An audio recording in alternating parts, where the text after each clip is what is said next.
From my personal perspective, I've had a friend living here in Austin for quite a few years, so it was always interesting to me. But Emily, you certainly you didn't have Texas on your mind on my at radar. all. No.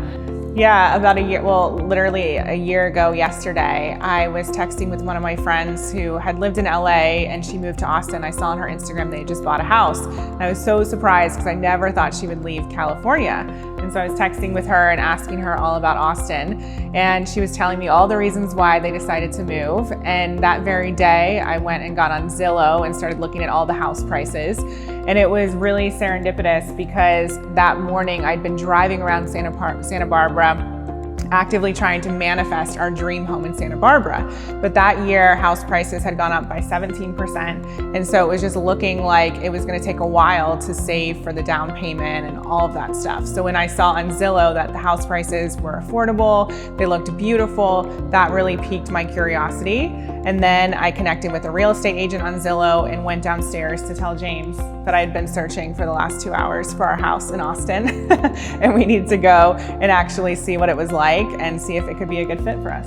But of course, the decision was never going to be made purely on house prices. You know, it piqued our interest because we were at that stage in our lives where we were ready to own a home. You know, we'd rented for so many years, and so we were never going to make the decision just on price. And so we had to also just look at what was it in our lives that we needed right now. I mean, California is stunning. The landscape is stunning, but there were some crucial elements in our personal life and our professional life that maybe didn't exist in our sphere in Santa Barbara. So it was important at that point to just go to Austin, check it out, and we stayed in Airbnbs. We wanted to feel what it was like to actually live there. So we booked a trip, and it was only how many days? 3 days. Only 3 days in Austin, and the idea was, let's speak to the realtor, let's see some homes, let's check out the city and just get a feel for what it's like.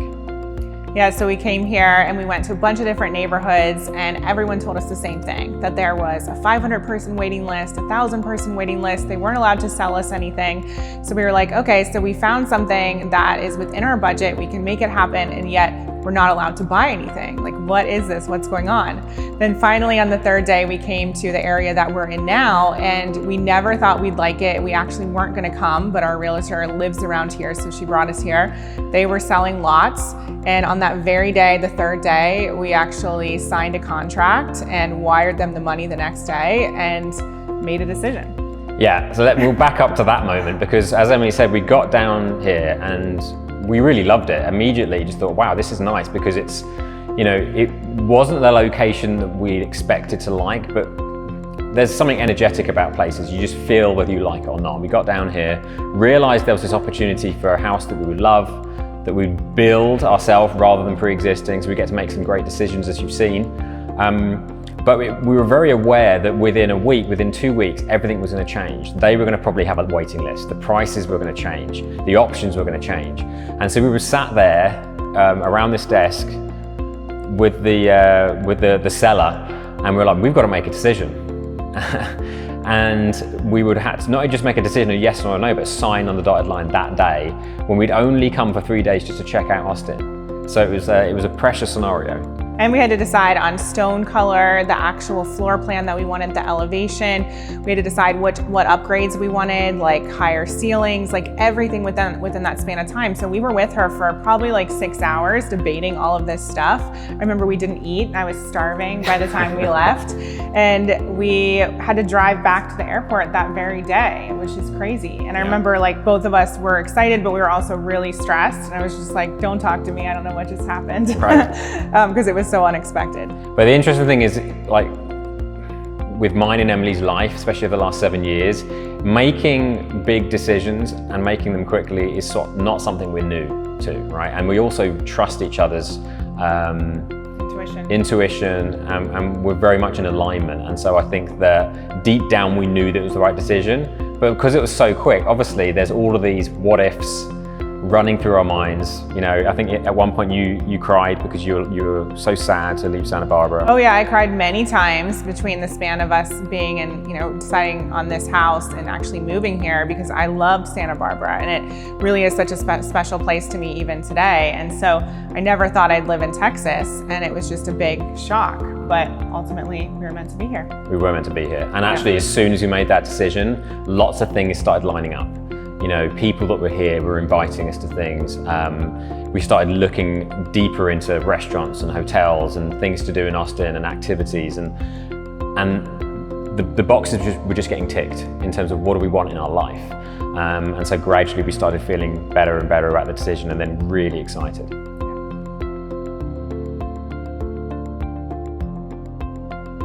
So the money mindset shifts that we had to make in order to purchase a house were massive.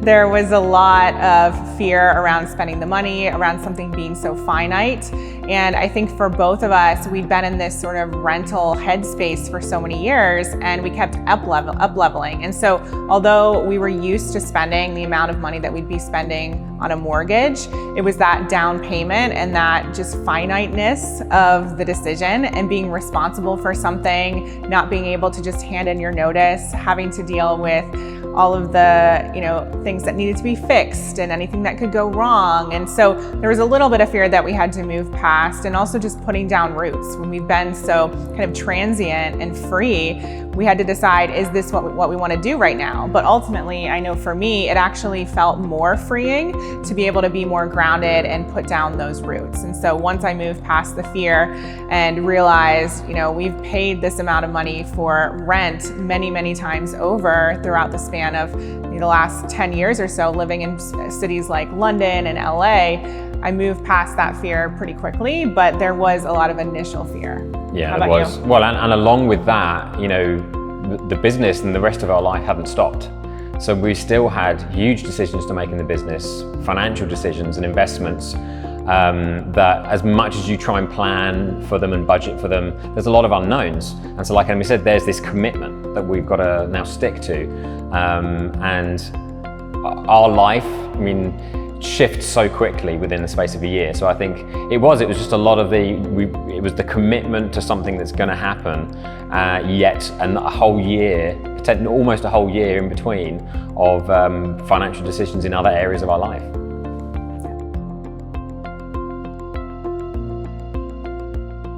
What surprised me about the purchasing of a home and the building process especially was how quickly everything happens in terms of decisions. We had to make all of these decisions, as I said earlier, we had to make all of these decisions on materials and colors in a little design studio without any pictures of what those colors or materials would look like in the house. And we had to commit to those decisions. That was kind of scary, and that surprised me actually, that we'd have to make so many decisions and stick to them so early on. I don't know about you.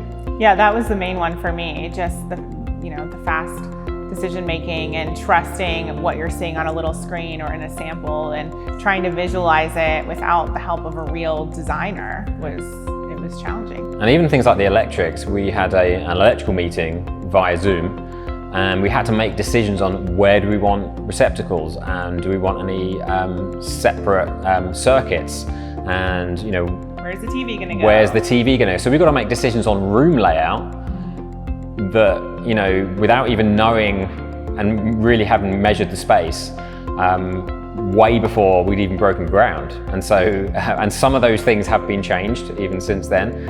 And I think for me though, what's interesting about it is it's a little bit like life.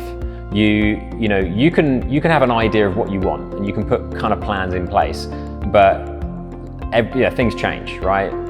So I think what we've learned is that over the years of running our own business, the ability to pivot, because no process is finite in business any more than it is in life. And so I think what that has prepared us for in this house building process is that we do the best we can, make the best decisions we can, and know that if it has to be changed, it has to be changed.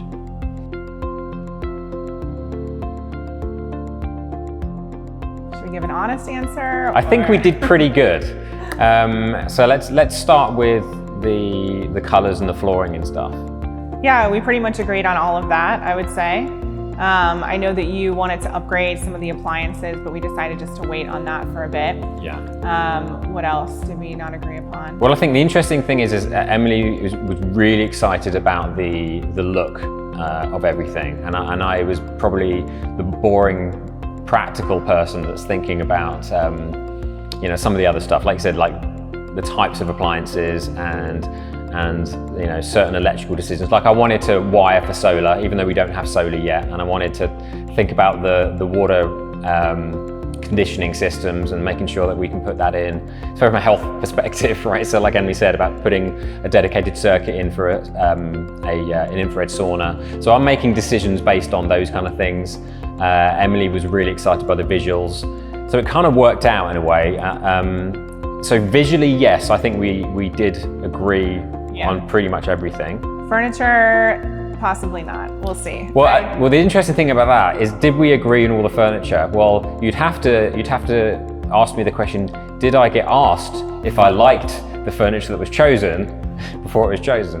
Luckily, we have the same taste, and so maybe there are some decisions I would have made differently. But, like the white sofa. Yeah, I mean. So we're getting a white sofa, and again, it's not that I don't love a white sofa, but then my brain goes to the practical side of dirt. You know, you ain't eating chocolate on that sofa or drink, so it's no chocolate or red wine on that sofa. Yeah. So really, you know, I come. But all in all, we did well. Yeah, we did really well, and I totally trust her visual and her design taste. Even if I didn't see anything, I would be very confident that I'd like everything she shows. I think we did pretty well. Yeah. Yes.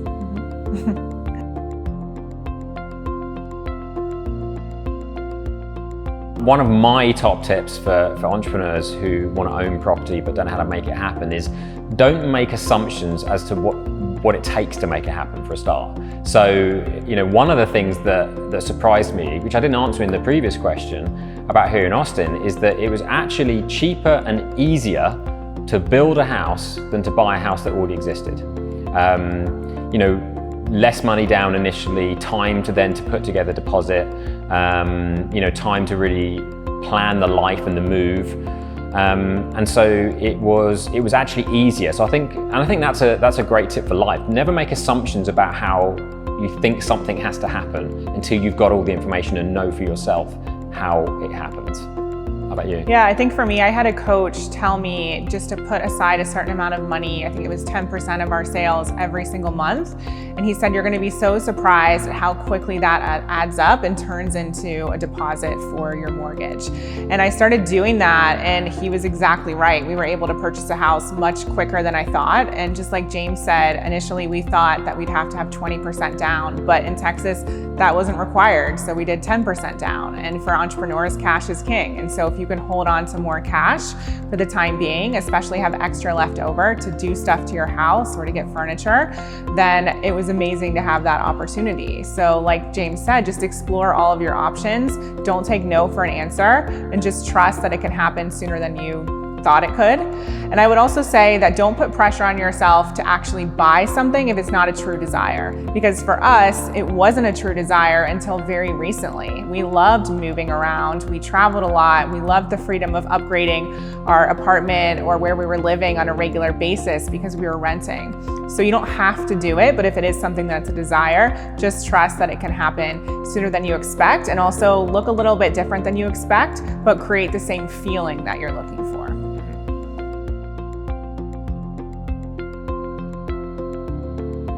So my favorite room in the house is definitely the main bathroom because of all the marble and what we're planning to do with it. So a beautiful chandelier over the bathtub. We're gonna add gold fixtures. We're gonna change out the lighting. And of course it leads seamlessly into the beautiful closet. So I would say that space. I'm gonna answer this question a little bit differently, because my favorite space in what we've purchased will be the garden, because I've never had a garden like this before. And so, you know, I'm a very creative person. So the idea of making decisions to landscape this garden and create some amazing outdoor spaces is really exciting to me. You know, to build the fire pit, to, you know, have something that people can come around, we have a barbecue, and just a really nice outdoor space is something I'm very, very excited about.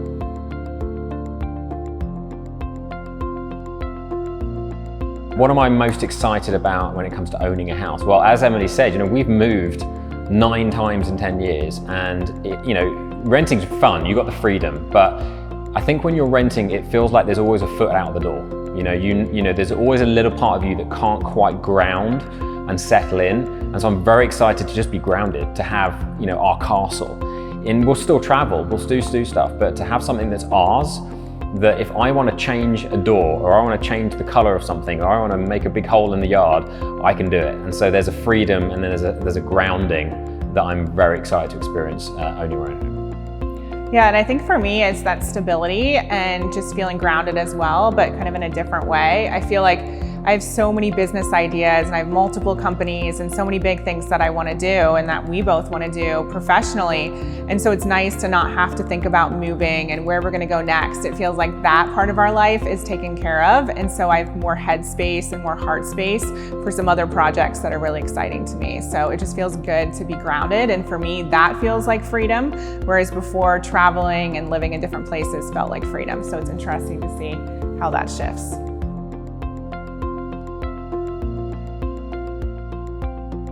I would change out the tile in one of the bathrooms. Surface level answer.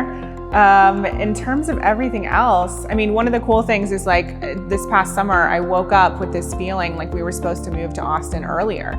And so I think, we could have moved even earlier and started to build our network here and build our life here. But all in all, I think that it happened as it was meant to. Yeah, I agree. I think hindsight in this case isn't useful, because I think that we were in the right place to move and make the decisions that we made when we made them. Sure, if we'd have moved earlier, we could have got different things done, but we weren't ready to move earlier. So no, I think I would have done it exactly the same.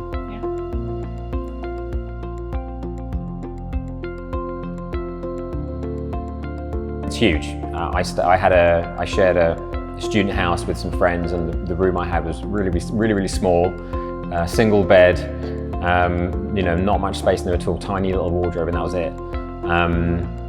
It's a really great question, because I think it just gives me the opportunity to just be super grateful. I don't take anything for granted in this life, and I don't know what I would have expected of myself. I certainly wouldn't have thought that this young guy from a small village outside of London to end up in Austin, Texas, building his own home with this beautiful woman that he's been working with for 7 years. If I could go back and tell that guy that was going to happen, he probably wouldn't believe me and probably would have thought I was drunk or something. So I'm super grateful, very, very grateful. And the best thing about it, it makes me, it takes away any ceiling of expectation for the future. That if I couldn't foresee this happening when I was at college, what's going to happen next?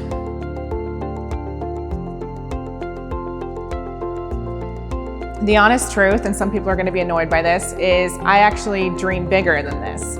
And although I'm so grateful for this house, my mind is naturally like, okay, in 5 years, we're gonna have a 10,000 square foot house, and we're gonna buy our house in Vail, and we're gonna do all these things. And that's just how my mind works. And I've always had immense belief in myself. And I was chatting with one of my clients who has similar aspirations, and we were talking about her last few years, and I said, what do you think has been the game changer for you? And I had a word in mind as I was asking her the question, and we both came up with the word belief. And so I think it's so important that you recognize the things that you know are meant for you and possible. And for those of us who have a lot of belief, amazing. For those of us who don't, get a coach, get a mentor, get people in your circle who inspire you and show you what's possible. Adopt a little bit of their belief, because it really is a game changer. When you have that, you look for opportunities, you see things differently, you know that it's possible for you, so you go after things in a different way. So I don't know if that's an annoying answer, but that's the truth.